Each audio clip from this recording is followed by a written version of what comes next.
ఒక యుగంలో నాన్న మాట విన్న రాముడు దేవుడైతే మరో యుగంలో నాన్న మాట వినని ప్రహ్లాదుడు మహనీయుడయ్యాడు. ఇక్కడ మాట కాదు నాన్న, ధర్మం ముఖ్యం. ఎవరయ్యా నువ్వు? ఈ రాజ్యంలో ఎప్పుడు చూడలేదు. ఒకసారి బట్టలు మాసిపోతే మనిషి ఎక్కడ కూర్చోవడానికైనా సిద్ధపడతాడు. అంటే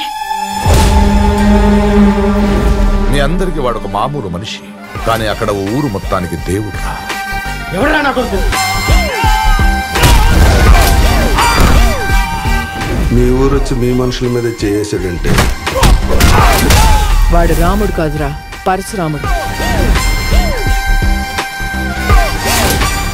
మీకు దండం పెడతాను, నిజం చెప్పండి సార్, ఎవరు సార్ ఆయన? అసలు ఎవడరా నువ్వు? అడ్రస్ పెట్టు, అడ్రస్ పెట్టు, అర్జెంట్ నీ అడ్రస్ పెట్టు, అడ్రస్ పెట్టు. ఆధారమే లేనోడికి ఆధార్ కార్డు ఎక్కడ ఉంటుందయ్యా?